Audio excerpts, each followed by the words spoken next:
രാത്രികാലങ്ങളിൽ കാമദേവനെ വിളിച്ചു വരുത്തുന്ന പൂവാണ് മുല്ലപ്പൂ.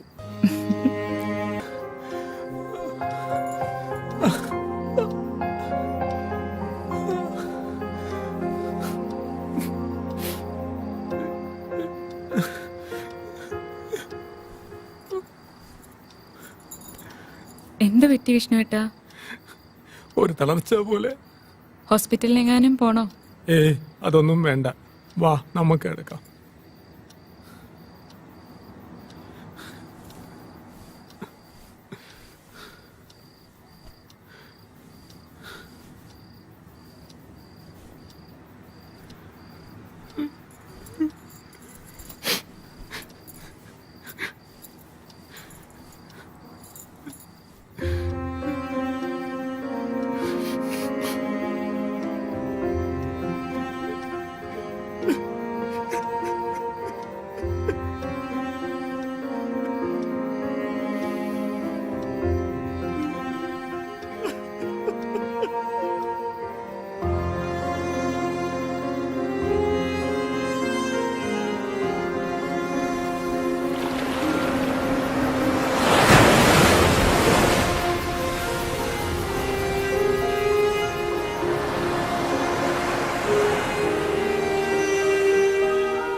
ചായ.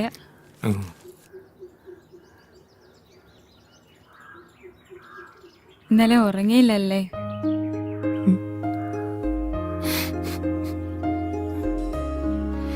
വിഷമിക്കണ്ട കേട്ടോ, ആദ്യം ആയതുകൊണ്ടാകാം.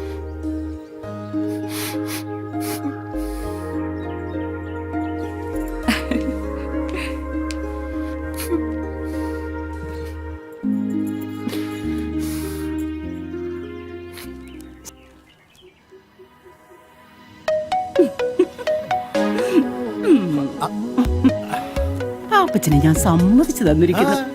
ഒരു കോളേജ് ലെക്ചറായ എന്നെ ആർക്കും വീഴിക്കാൻ പറ്റിയില്ല. ഒരു കുട്ടിയുടെ അഡ്മിഷൻ എന്നും പറഞ്ഞു വന്ന് പാപ്പച്ചൻ എന്നെ കീഴടക്കിയില്ലേ? ഇന്ന് നിങ്ങൾ ഒരു വാക്ക് പറഞ്ഞ നാളെ ഞാൻ എന്റെ ഭർത്താവിനെ മക്കളെ ഉപേക്ഷിച്ചിട്ട് പാപ്പച്ചനെ വിവാഹം കഴിക്കും.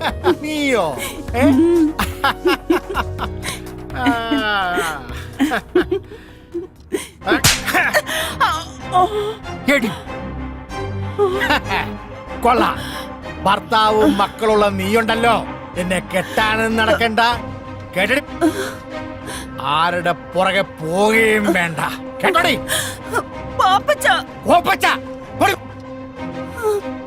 അവളുടെ ഒരു ശൃംഗാരം.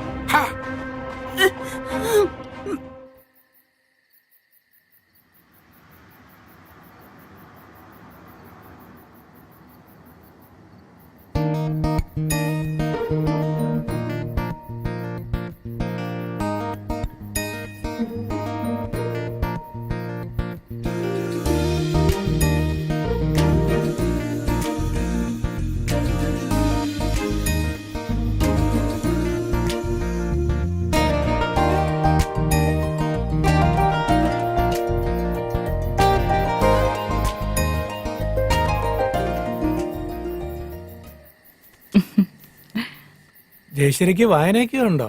ഇത്തിരി വായനയൊക്കെ ഉണ്ട്. വായിക്കാൻ വല്ലതും ഉണ്ടോ എന്ന് അമ്മാവനോട് ചോദിച്ചപ്പോ MD-യുടെ നാലുകെട്ടും ചന്തുമേനന്റെ ഇന്ത്യയിലേക്കാ തന്നത്. അമ്മാവന് വായനയും കുറച്ച് ഗ്രന്ഥശേഖരണവും ഉണ്ട്. ആശാൻ അല്പം ശ്ലോകെഴുത്തും കൂടി ഉണ്ട്. അമ്മാവന് കവിത എഴുത്തുണ്ടോ? പിന്നെ ഉറപ്പായിട്ടുണ്ട്. വല്ലതും പ്രസിദ്ധീകരിച്ചിട്ടുണ്ടോ? എവിടെന്ന്?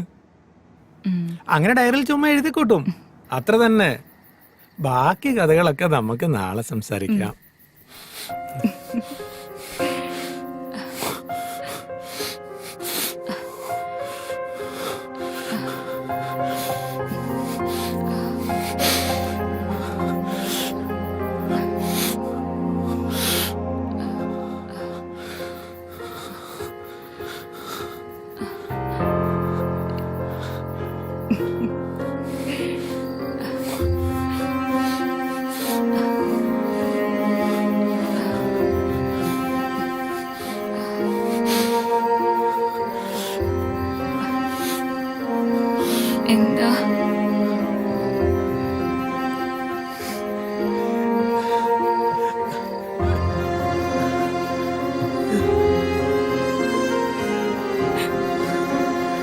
വിഷ്ണുവേട്ടാ.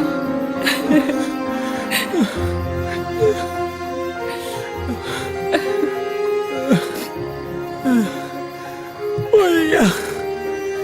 ശരീരം തളരുന്ന പോലെ.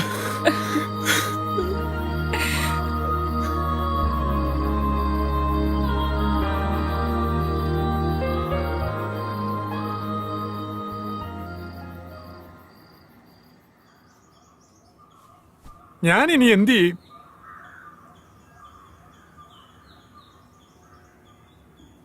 അവളുടെ മുഖത്ത് നോക്കാൻ എനിക്ക് ഭയം തോന്നുന്നു. എന്തോ നഷ്ടപ്പെട്ടതുപോലെ, എല്ലാം കൈവിട്ടതുപോലെ. എടാ നീ ഇങ്ങനെ നിരാശനായാലോ? പറഞ്ഞത് നോക്കിയാ പരിഹാരമുണ്ട്. നേരോ? എടാ വയാഗ്ര പോലുള്ള ഇംഗ്ലീഷ് മരുന്നുകൾ കഴിച്ചാൽ സൈഡ് എഫക്റ്റ് ഉണ്ടാവും. അതുകൊണ്ട് നമുക്ക് ആയുർവേദം കഴിച്ചാലോ? അതാവുമ്പോ സൈഡ് എഫക്റ്റ് ഇല്ലല്ലോ. അതിന് പറ്റിയൊരു വൈദ്യനുണ്ട്, ഒന്ന് ട്രൈ ചെയ്തല്ലോ. അയാൾ എവിടെയുണ്ട്? അത് കോട്ടയത്തിനടുത്ത് ചൂട്ടുവേലി എന്നൊരു ഗ്രാമത്തിൽ. ചൂട്ടുവേലിയോ? എടാ അവിടെയാണ് പഴയ സിനിമാ നടൻ ജോസ് പ്രകാശ് ജനിച്ചു വളർന്നത്. ആ വൈദ്യന്റെ പേര് P.A. ശാന്താമണി. ഈ കാര്യത്തിലൊക്കെ പുള്ളി ബെസ്റ്റാ. എങ്കിൽ നമുക്ക് ഇപ്പൊ തന്നെ അങ്ങോട്ട് പോവാം. എന്നാ പോ.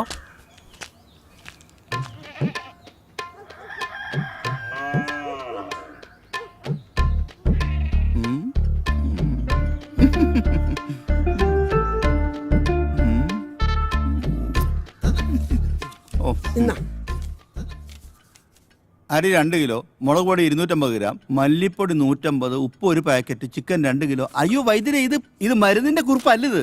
അതെനിക്കറിയാന്നേ. ഇത് പിടിച്ചേ നീ. ഉം, എടാ കൊച്ചേ, ഉം. നാരായണന്റെ കടയിൽ നിന്ന് ഇന്ന് വൈകുന്നേരം മേടിക്കുന്ന സാധനങ്ങളുടെ ലിസ്റ്റാടാ അത്. ഓ ഒരു കടയാ. അതിന് കാശ് തന്നില്ലല്ലോ. ആ എടാ കൊച്ചേ, നാരായണന് മൂലക്കുരുവിന്റെ അസുഖമുണ്ട്. കഷായോ ലേഹ്യൊക്കെ കൊടുത്ത് ഞാൻ ആ കാശ് വസൂലാക്കിക്കാം. നിനക്ക് വല്ല വിരോധമുണ്ടോ? എനിക്ക് ഒരു വിരോധവും ഇല്ല. ഓ നാരായണന്റെ ഒരു ഗതികേട്. എന്താ നീ പറഞ്ഞേ? അതല്ല, ഈ ശത്രുക്കൾക്ക് പോലും മൂലക്കൊരു വരലേ എന്ന് പ്രാർത്ഥിച്ചതാ. നിനക്ക് വരാണ്ട് നോക്കിക്കോ. എന്ത് പറ്റി? കുട്ടി ഓറഞ്ച് തിന്നുകയായിരുന്നു. അല്ലി മണത്തപ്പോ ഒരു കുരു മൂക്കിപ്പോയി. ഓ, ഒന്നാണോ അതിൽ കൂടുതലുണ്ടോ? അതറിയത്തില്ല. മോനെ, മേൽപോട്ട് വലിക്കൂ. മേപ്പോട്ട് മേപ്പോട്ട് അങ്ങനെ തന്നെ കീഴ്പോട്ട് വലിക്കൂ. കീപ്പോട്ട് വലിക്കൂ. അങ്ങനെ പല പ്രാവശ്യം ചെയ്യും. മേപ്പോട്ട് കീപ്പോട്ട് ആ, മേപ്പോട്ട് കീപ്പോട്ട് മേപ്പോട്ട് കീപ്പോട്ട്.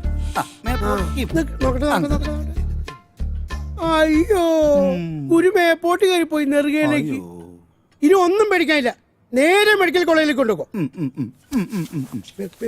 സമയങ്ങളില്ല, സമയങ്ങളില്ല. നമസ്കാരം. ഇരിക്കും. ബദരെ, എന്റെ മുഖം